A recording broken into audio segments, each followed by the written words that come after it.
Diputados despachan a comisión mixta proyecto de educación pública. Parlamentarios aprueban informe de comisión investigadora por barrios críticos. Contraloría planteó visos de corrupción en Codelco por contratos de partes relacionadas. Sala aprobó informe de comisión investigadora Arcis.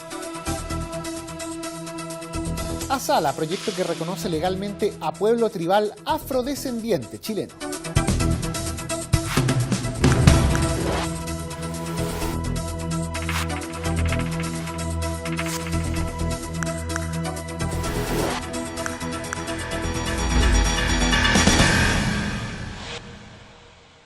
¿Cómo están? Sean bienvenidos a una nueva edición de Frecuencia Legislativa. En esta oportunidad, otro capítulo resumen donde vamos a seguir revisando lo más destacado de este mes de septiembre en materia informativa. Comenzamos señalándoles que los diputados despacharon a comisión mixta el proyecto de educación pública. La Cámara, eso sí, rechazó varias de las enmiendas que hizo el Senado a este proyecto, que crea el sistema de educación pública en el país. Ahora, una comisión mixta deberá concordar las divergencias surgidas entre ambas ramas del Congreso. El proyecto que crea un nuevo sistema de educación pública, conocido también como de desmunicipalización, traspasará la administración escolar desde los municipios hacia los servicios locales de educación pública. La iniciativa, que volvía del Senado, fue revisada por la Cámara para analizar las enmiendas realizadas. Varias de ellas fueron rechazadas por los diputados, por lo que el texto deberá ser visto ahora por una comisión mixta. Entre los artículos que deben ser resueltos en esta instancia está el de la gradualidad de la entrada en vigencia del sistema, donde Cámara y Senado han propuesto fechas diferenciadas y la posibilidad, establecida en el Senado, de que algunos municipios no sean traspasados a los servicios locales de educación pública. El diputado PPD, Rodrigo González, explicó las diferencias respecto al proceso de transición. Se han agregado algunos puntos fundamentales, como es el proceso de transición del sistema municipal actual, de las corporaciones municipales y los DAEM a servicios locales, permitiendo que se modifique el calendario que había propuesto el gobierno y buscando que se acelere más el proceso de transición, pero sobre todo que no se dé ningún tipo de cheque en blanco a ningún gobierno en relación con este proceso, que se le fije fechas fijas y fechas claras del proceso de municipalización y sobre todo que ningún gobierno pueda autorizar a ningún municipio que pueda salirse de este proceso de municipalización. Por su parte, el diputado Jaime Belolio, de la UDI, anunció reserva de constitucionalidad por la forma de financiamiento que la Cámara aprobó en el primer trámite y que luego fue rechazada en el Senado, pero en el que la Sala insistió durante esta jornada. Ellos insisten en que la presidenta esté obligada a enviar un proyecto de ley. De hecho, el texto de lo que ellos aprobaron es que lo debería haber enviado hace ya 4 meses atrás. Es decir, ellos lo que aprobaron es que la presidenta incumplió la ley, básicamente, y la obliga a enviar un proyecto para cambiar la forma de financiamiento, lo que a todas luces es inconstitucional y que solamente puede hacerlo la presidenta de la República. En tanto, el presidente del Colegio de Profesores, Mario Aguilar, dijo que había una relativa satisfacción en el gremio por este paso del proyecto y valoró que hubieran temas que tengan la posibilidad de mejorarse en la comisión mixta. El tema del endeudamiento se va a discutir en comisión mixta, que nosotros creemos que no es posible que se traspase a los docentes y trabajadores en general a un nuevo sistema sin que quede asegurado el pleno pago de todo tipo de deudas, previsionales, salariales y de otro tipo. En ese sentido creemos que la discusión que se va a abrir en la comisión mixta sobre eso es un espacio que puede mejorarlo, esa situación. Aguilar destacó también la reposición de facultades al Consejo de Profesores y que se evite que haya municipios excluidos de este sistema. El sistema de educación pública dependerá del Ministerio de Educación, que en coordinación con la Cámara de Diputados y el Senado debiesen generar la Estrategia Nacional de Educación Pública con la meta de mejorar la calidad de la educación entregada por el Estado. La comisión mixta que analizará ahora el proyecto estará integrada por los diputados UDI Jaime Belolio, DC Yasna Proboste, RN Germán Becker, Radical Alberto Robles y PS Manuel Monsalve.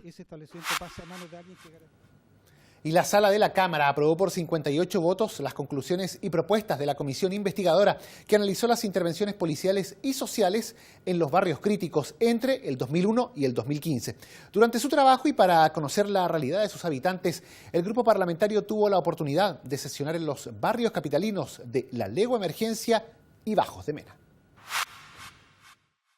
Cerca de 1 millón de chilenos que viven en la urbe de la región metropolitana y en diversas comunas del país viven en barrios cargados por la desigualdad, la pobreza, el narcotráfico y la delincuencia.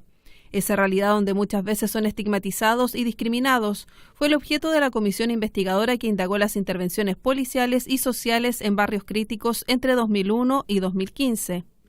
Durante el desarrollo de su trabajo recibieron autoridades, policías y expertos para conocer en detalle los programas aplicados en los diversos gobiernos y conocieron testimonios en terreno en los barrios La Legua, Emergencia de San Joaquín y Bajos de Mena en Puente Alto.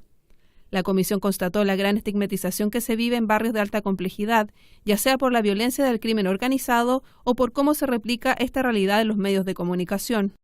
El diputado Bernardo Berger valoró que se hayan destinado cuantiosos recursos, pero consideró que no hubo coordinación suficiente para abordar las distintas problemáticas. La verdad las cosas que no fueron muy intervenidas en torno a la participación y al apoyo que se le podría haber entregado con mucho más énfasis, con mucho más prontitud y con mucho más compromiso.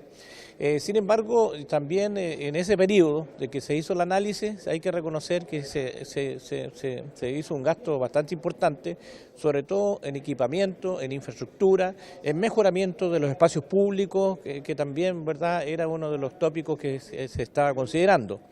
Pero no existió realmente una coordinación entre los distintos agentes dependientes de la administración del Estado en la intervención que se hizo en los distintos barrios. Por su parte, el diputado Giorgio Jackson señaló que las intervenciones policiales deben contar con mayor inteligencia para no involucrar a todos los vecinos. Por otra parte, agregó que se debe legislar con una mirada preventiva. Nosotros creemos que constituye un avance importantísimo para poder tener mejor institucionalidad en aquellos barrios que realmente son los más postergados y donde más exclusión y segregación existen. Detectamos no solamente ciertos patrones que existen en distintos barrios de alta complejidad, sino develamos que existe una muy poca articulación y continuidad en los programas que el Estado tiene para intervenir, además de muy poca evaluación y control de la efectividad de dichos planes. Entonces, con todo ese análisis hicimos una serie de recomendaciones y conclusiones que permiten, ojalá lo antes posible, estamos pensando, ojalá en una siguiente administración, tener una ley que pueda darle fuerza a la intervención en estos barrios críticos con un enfoque sobre todo en la prevención, sobre todo en la promoción social, urbana. Respecto a la intervención que se ha realizado, el informe de la comisión investigadora menciona que esta ha consistido solo en un conjunto de programas desvinculados entre sí y no en una política de Estado, lo que se manifiesta en la inexistencia de un concepto de barrios críticos o de criterios compartidos para reconocerlos, la concentración de las intervenciones en la región metropolitana, la falta de continuidad de las intervenciones, en la debilidad de la coordinación institucional y en la inexistencia de la coordinación de la aplicación de los programas en los territorios. Por 38 votos a favor, 16 en contra y una abstención, la Sala de la Cámara aprobó el informe de la Comisión Investigadora ARCIS, en el que se establecen medidas de orden legal y administrativas. Entre ellas, se apunta a modificar la Ley 20.800 sobre administrador provisional y de cierre de instituciones de educación superior. Entre las conclusiones del informe aprobado por la Sala se establece que el caso de la Universidad ARCIS ha sido particularmente complejo de resolver, principalmente por dos motivos. En primer lugar, y la raíz esencial de la problemática, es que se trata de una crisis institucional que viene desarrollándose hace ya varios años, afectando finalmente a todas las áreas del quehacer institucional. En segundo lugar, una vez detectada esta crisis, los diferentes actores que intervienen para tratar de solucionarla en ocasiones lo hacen con fines diversos, incluso contradictorios entre sí, como es el caso del administrador provisional o de cierre contenido en la ley número 20.800 por un lado y el liquidador por el otro. Sandra Beltrami, vocera de la CONFECH y presidenta de la Federación de Estudiantes de la Universidad ARCIS, dijo que tienen una visión crítica en relación al desempeño del Ministerio de Educación. Sin embargo, subrayó que el informe ha recogido la mala gestión del administrador provisional. Aún así, creemos que el informe ha recogido las demandas estudiantiles, ha recogido lo que significó también la mala gestión del administrador provisional, que quedó muy clara en este informe, tanto su responsabilidad en el proceso de liquidación y la revocación del reconocimiento oficial de ARCIS, como también en la forma en que él incumplió la ley, que es algo sustancial. Así también es necesario decir que junto a la bancada estudiantil y junto a la Confecha habíamos presentado una propuesta de proyecto de ley que siempre fue rechazada por el Ejecutivo, que era para ingresar recursos públicos a la ley 20.800, a la administración provisional, para hacer modificaciones. Estas modificaciones que nosotros estamos planteando han sido recogidas también por esta comisión. La diputada Camila Vallejo, integrante de la comisión investigadora, resaltó la aprobación del informe y las modificaciones legales que propone. Y por eso es tan importante la aprobación el día de hoy del informe ARCIS, porque a través de este informe se solicita al Ejecutivo, por ejemplo, incorporar recursos a la ley de presupuesto para becas ARCIS y que permitan realmente a los estudiantes tener una protección de su derecho hasta el proceso de titulación. Y otro elemento importante tiene que ver con las modificaciones legales. Como decía la presidenta de la Federación de la Universidad ARCIS, hemos propuesto iniciativa en esta materia, le hemos señalado en reiteradas oportunidades al Ejecutivo que la ley 20.800 de administrador provisional no está cumpliendo con el objetivo, dado que tiene falencias legales, y eso se ha dado, o más bien el caso de la Universidad ARCIS ha dado cuenta de aquello. Primero, porque el administrador provisional, cuando una institución está en crisis, por ejemplo financiera, no tiene recursos para poder administrar y tiene que utilizar los mismos recursos, los pocos recursos que tiene la universidad para poder hacer el proceso de administración. O cuando se decreta una ley de quiebra, la verdad es que la ley de quiebra prima por sobre la ley 20.800 y termina operando todo el proceso de liquidación hasta el cierre forzoso, y el administrador provisional no puede hacer nada. Por su parte, el diputado Gabriel Boric llamó al gobierno a sensibilizarse con lo que ocurre en ARCIS. Y hoy día no existen los recursos para poder continuar y darle certeza a esos estudiantes y, por cierto, a los trabajadores, profesores y trabajadores de la universidad, de que efectivamente van a poder llevar a término sus estudios y sus trabajos. Por lo tanto, hacemos un llamado al Ministerio a sensibilizarse con la realidad humana que hay detrás de esta crisis. Acá, independiente de las responsabilidades, hoy día tenemos estudiantes que tienen la incertidumbre de si van a poder terminar sus carreras después de haberse en muchos casos endeudado y de haber estudiado durante años para poder lograrla. En términos de medidas legales, el informe, entre otros, propone fortalecer la legislación contenida en la Ley 20.800 en el sentido de contar con mayores antecedentes respecto del estado de las instituciones de educación superior, con el fin de realizar diagnósticos preventivos para que los mecanismos contemplados en la misma puedan operar oportunamente y con mayor eficacia. En cuanto a medidas administrativas sobre el actual proceso de cierre, señalan que resulta imperioso que la actuación del Ministerio de Educación y el Consejo Nacional de Educación ejerzan efectivamente el rol de supervigilancia que les encomienda la ley número 20.800 durante el procedimiento de administración de cierre de la institución. Es más, su acción debe orientarse manifiestamente a la protección del derecho a la educación superior, que las instituciones de educación superior deben respetar, deben aplicar y que los poderes públicos deben hacer respetar. Pero, adicionalmente, se vele por el debido resguardo de los derechos de los trabajadores y trabajadoras, tanto del personal académico como el no académico de la Universidad ARCIS, procurando todas las acciones pertinentes para que las remuneraciones y o cotizaciones previsionales adeudadas sean pagadas íntegramente.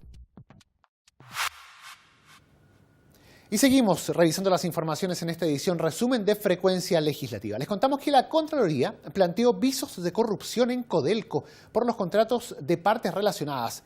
Esto fue ante la comisión investigadora abocada a este tema. Allí la máxima autoridad del organismo aclaró además que la normativa vigente es clara al establecer normas generales para todo el sistema público, incluyendo también a Codelco, las que determinan las reglas mínimas en materia de integridad. La existencia de visos de corrupción al interior de Codelco, derivados de la celebración de contratos con partes relacionadas, planteó el Contralor General de la República, Jorge Bermúdez, ante la comisión investigadora de la Cámara que analiza este caso.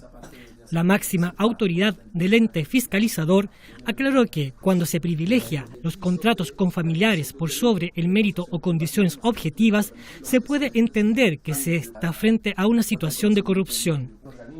Y si bien reconoció que la auditoría realizada a la minera no tuvo como foco la vinculación política, indicó que esta podría deducirse en al menos uno de los casos estudiados. El contralor Bermúdez también fue enfático en impugnar la tesis de la cuprífera en orden a que las normas generales del Estado no le son aplicables y que, para avanzar en dicha línea, se requeriría de una ley interpretativa. Para nosotros el ordenamiento jurídico está muy claro, las normas están bien establecidas, no hay ninguna norma que dictar, no hay nada que interpretar, porque, y además es de sentido común, no se puede contratar con familiares. Para el diputado Juan Luis Castro, la información aportada permite identificar claras irregularidades, además de una suerte de falta de interés por enmendar situaciones que ya habían sido advertidas en 2005. A mi juicio, aquí ha quedado despejado que nunca ha estado presente en el foco la indemnización o los bonos de incentivo a los trabajadores, que en algún momento se sintieron aludidos. No ese es el tema. Aquí el tema son los contratos con vínculos de personas directas. Y en lo reservado, que tuvo también un componente de esta sesión, que no podemos revelar, se señalaron con nombres y apellidos los casos en los cuales hubo vínculos políticos y en los casos en que hubo vínculos de consanguinidad o afinidad en los ejemplos concretos que el Contralor refrendó. El diputado Miguel Ángel Alvarado también valoró los datos, al tiempo que criticó la permanencia de estas irregularidades. Evidentemente que en Codelco hay vicios claros de corrupción, de un modelo que se ha mantenido por varios gobiernos, política del Estado también, con algunos contralores que sí han hecho labor y otros que no han hecho contralor. Con un Cochilco que no tiene ninguna musculatura ni ningún diente, solamente hace una descripción y sugiere antecedentes.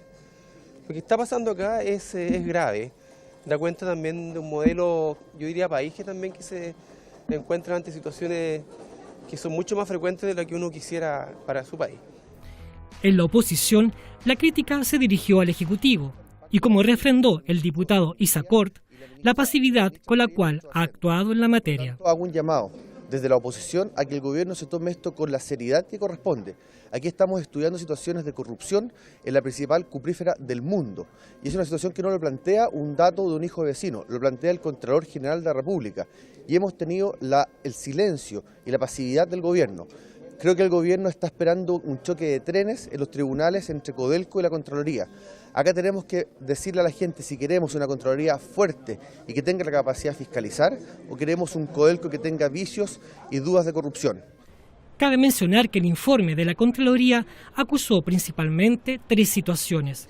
Uso extensivo del trato directo por sobre la licitación pública, falta al deber de abstención cuando hay intereses particulares de por medio y la celebración de contratos con familiares, hecho que no solo vulnera las normas generales de la administración pública, sino las propias regulaciones internas de la empresa. Y se despachó finalmente a la sala el proyecto que reconoce legalmente al pueblo tribal afrodescendiente chileno. La iniciativa, que fue tramitada en la Comisión de Derechos Humanos, pide al Estado, entre otras cosas, promover la cultura y respetar los símbolos de dichas etnias, además de incluir dentro del Plan de Educación Nacional la historia de los afrodescendientes. En condiciones de ser analizado por la Sala de la Cámara de Diputados, quedó el proyecto de ley que otorga reconocimiento legal al pueblo tribal afrodescendiente chileno.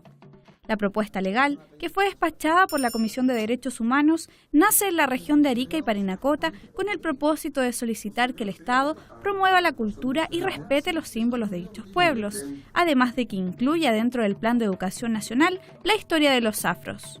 El diputado Luis Rocaful, autor de la iniciativa, valoró la presencia y el reconocimiento que marca con este proyecto el pueblo afrodescendiente. Chile es un país que tiene una multiculturalidad, es un país que tiene mucha historia respecto a todos los movimientos migratorios que han existido y no podemos olvidar el rol que jugaron los afrodescendientes, que fueron traídos con esposas, que fueron traídos amarrados, encadenados, ¿cierto?, a América, y que fueron un aporte importante en la economía, ha sido un aporte importante en la cultura, y yo quiero destacar lo que ha sido en la región de Arica y Parinacota, donde es un pilar fundamental en lo que tiene que ver con la cultura, lo que tiene que ver con nuestras costumbres. El texto pretende, por otra parte, incorporar a dichos pueblos como categoría en las encuestas censales del 2017-2022 del país, de manera de contar con información para la correcta promoción de políticas de inclusión.